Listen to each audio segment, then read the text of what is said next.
Kailan po kaya mailalabas ng Marcos administration yung 20 pesos na halaga ng piso ng 20 pesos na halaga ng bigas kada kilo po?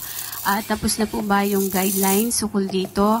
Kasi po after nung announcement, maraming lumabas sa social media. Ano po yung sinasabi na yung bigas ay luma, may amoy. Meron naman pong iba sa ibang lugar mismo, hindi naman sa Visayas kung saan dapat una yung implementation nito. Sabi niyo po na manggagaling din sa mga lokal na magsasaka, yun pong ibebentang 20 pesos na bigas.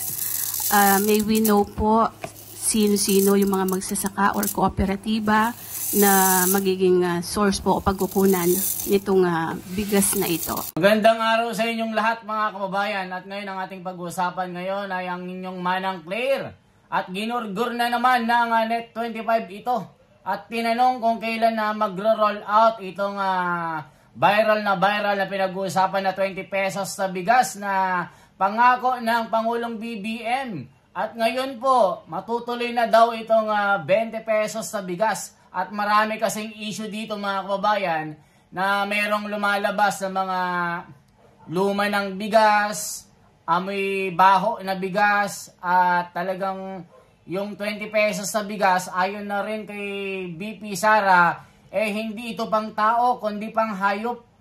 Kaya mga kababayan, ating bibigyan ng reaction itong pagtatanong ng Net25 at tila hirap na hirap ang manang yung sumagot. Kaya mga kababayan, ito na po tayo. Hindi na po natin papatagalin pa. Kayo na pong humusga at mamaya after ng video, saka po tayo magre-react. Ito na po mga kababayan, ang napakatinding panggugurgur ng Net25 dito. Kailan po kaya mailalabas ng Marcos administration yung 20 pesos na halaga ng piso ng 20 pesos na halaga ng bigas kada kilo po? Tapos na po ba yung guidelines ukol dito? Kasi po after ng announcement, maraming lumabas sa social media. Ano po yung sinasabi na yung bigas ay luma, may amoy. Meron naman pong iba sa ibang lugar mismo, hindi naman sa Visayas kung saan dapat una yung implementation nito. Sabi niyo po na manggagaling din sa mga lokal na magsasaka, yun pong ibebentang 20 pesos na bigas. May we know po sino-sino yung mga magsasaka or kooperatiba na magiging source po o pagkukunan nitong bigas na ito. Unahin po natin ang mga katanungan ni Ms. Eden. Una po, pinapasinungalingan na po namin yung sinasabi sa mga balita na ito'y may amoy. Una, hindi pa po nag-roll out, kaya po ito ay masasabi natin isang disinformation. Pangalawa po, sinabi po ni Secretary Laurel na ang una pong ilo-launch po ito sa Cebu, May 1. So kung saan po ito ibebenta, ito po ay ayon na rin po sa guidelines ng local government units. Siguro po mas maganda po itanong natin kung sino po yung mga involved na local government units para malaman natin kung ano yung mga guidelines po nila. At sa May 2 naman po ay sisimulan din po ito sa Visayas Avenue, sa Bureau of Animal Industry. Sa May 2 po, ito naman po ay sa Kabiwa. Ano po yung mga, sino-sino po yung mga magsasaka or kooperatiba na pag mumulan po nitong source ng 20 pesos na bigas? Kasi sabi niyo po, local farmers po ang panggagalingan nito. Ibig sabihin, hindi po imported rice yung ibebenta natin na 20 pesos na bigas. Sa ngayon po, ang sinasabi po natin ay manggagaling ito sa local farmers. Yan po ang maliwanag. Kung meron po mga kooperatibang mai-involve po dito, tignan po natin ang susunod na guidelines at hingin po natin ang mga listahan. Kaya kalo-launch pa lamang po nito at sisimulan pa lamang po sa May 1. So wala pong mga specific na mga kooperatiba or mga magsasaka na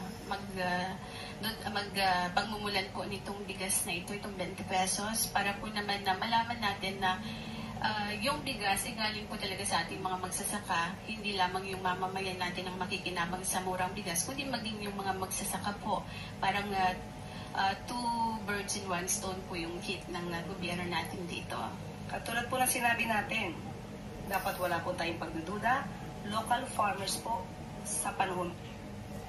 Dito kasi mga kababayan, tinatanong po ng Net25 si Eden Santos kung sino-sino yung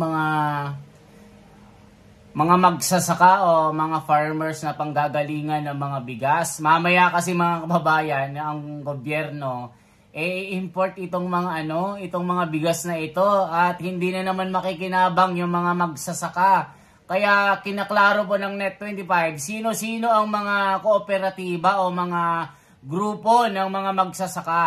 Ang manang nyo walang masabi ng mga konkretong mga sagot. Kaya basta. Ganun yung mga sinasabi nyo mga kababayan.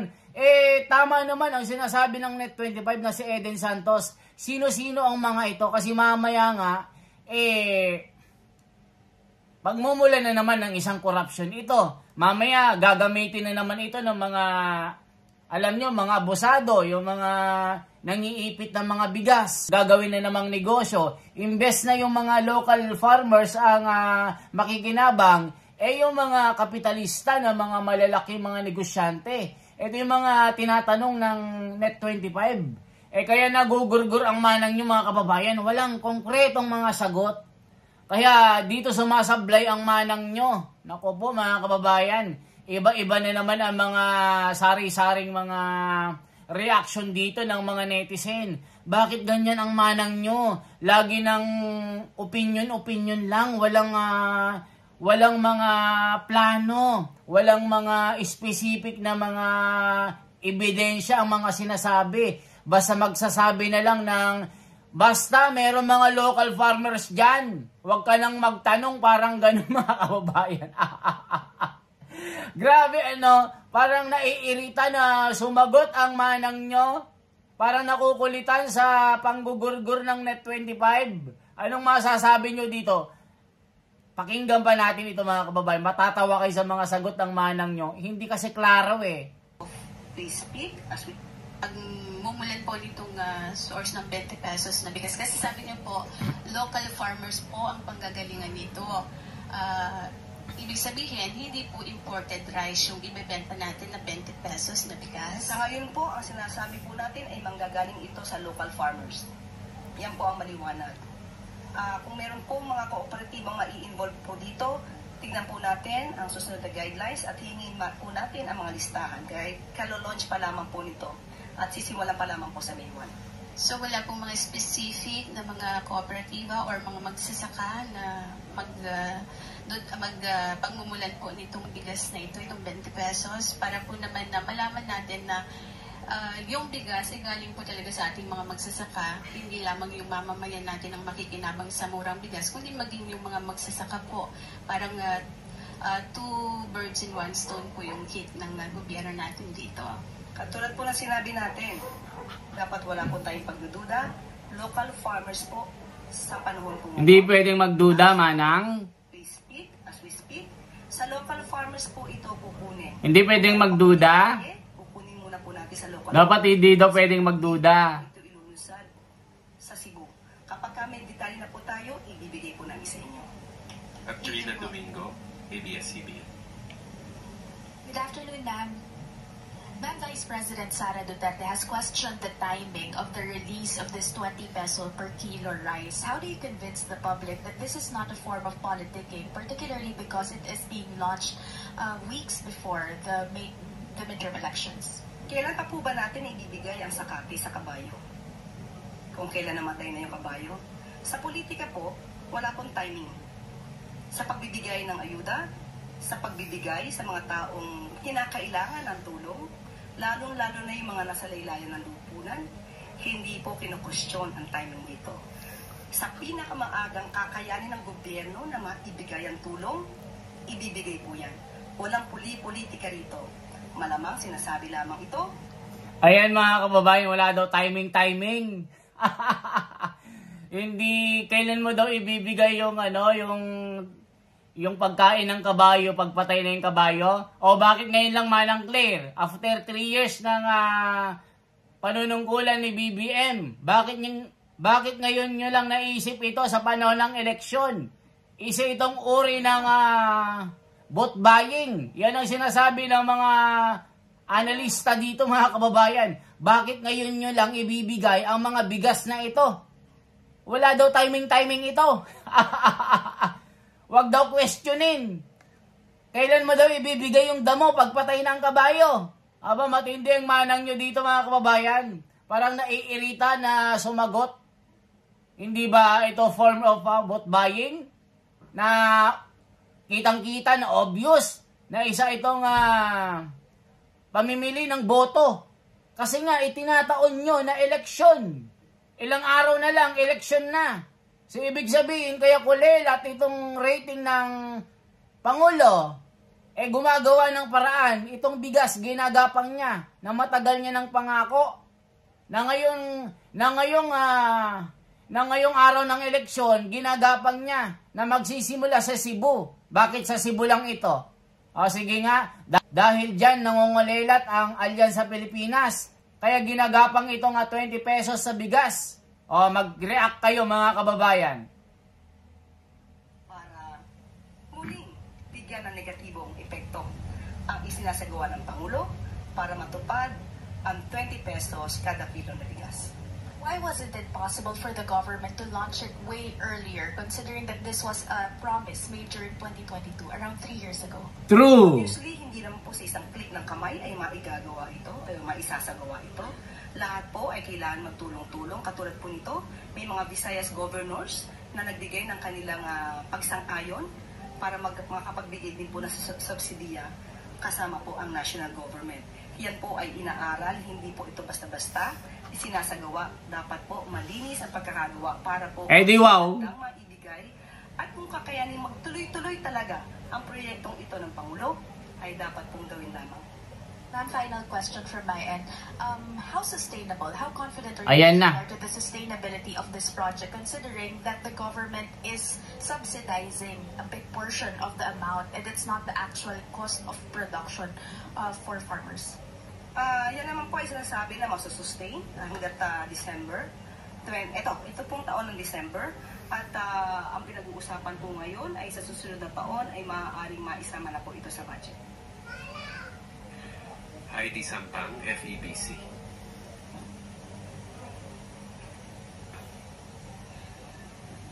Good morning, Yusek.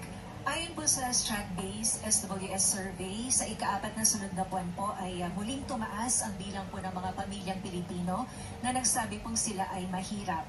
Nagtala po ito sa 55% noong April, katumbas po iyan ng 15.5 million kumpara po sa 14.4 million noong March. Ano po ang take dito ng palasyo at kung masasabi pa rin po ba natin na natutugunan po ng mga anti-poverty programs ng administrasyon ang sitwasyon po ng ating mga kababayan? Lahat po naman ng lehitimong survey ay kinikilala at kinukonsidera ng pamahalaang Marcos. At aking lamang po i-quote ang sinabi po ni Secretary Balisacan. We understand that poverty incidents can be dynamic.